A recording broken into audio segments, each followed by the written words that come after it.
Ron Paul, Barney Frank have combined to introduce legislation on decriminalizing marijuana. I think when you defend freedom, you defend freedom of choice, and you can't be picking and choosing how people use those freedoms. It's something that was legal for a long, long time, and the war against marijuana causes so much hardship and accomplishes nothing. Whether it's personal behavior or economic behavior, I want people to have freedom of choice. It's gay marriage and abortion. I think this argument about what is marriage and who can get married and to whom, I think in a free society it becomes totally irrelevant. I think the state, national, everybody should just be out of it.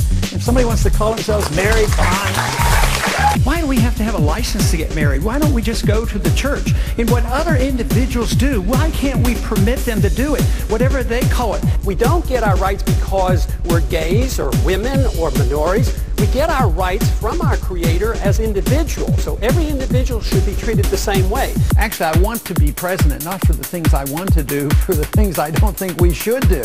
Because I don't want to be a president that continues the policing of the world. I don't want to be a president that wants to run your life, and I don't want to be a president that's in charge of the economy. So sure, I mean, I came into the Congress a good many years ago, and my goal was to shrink the size of government and balance our budget, pay the bills, have sound money, and live within our means and mind our own business.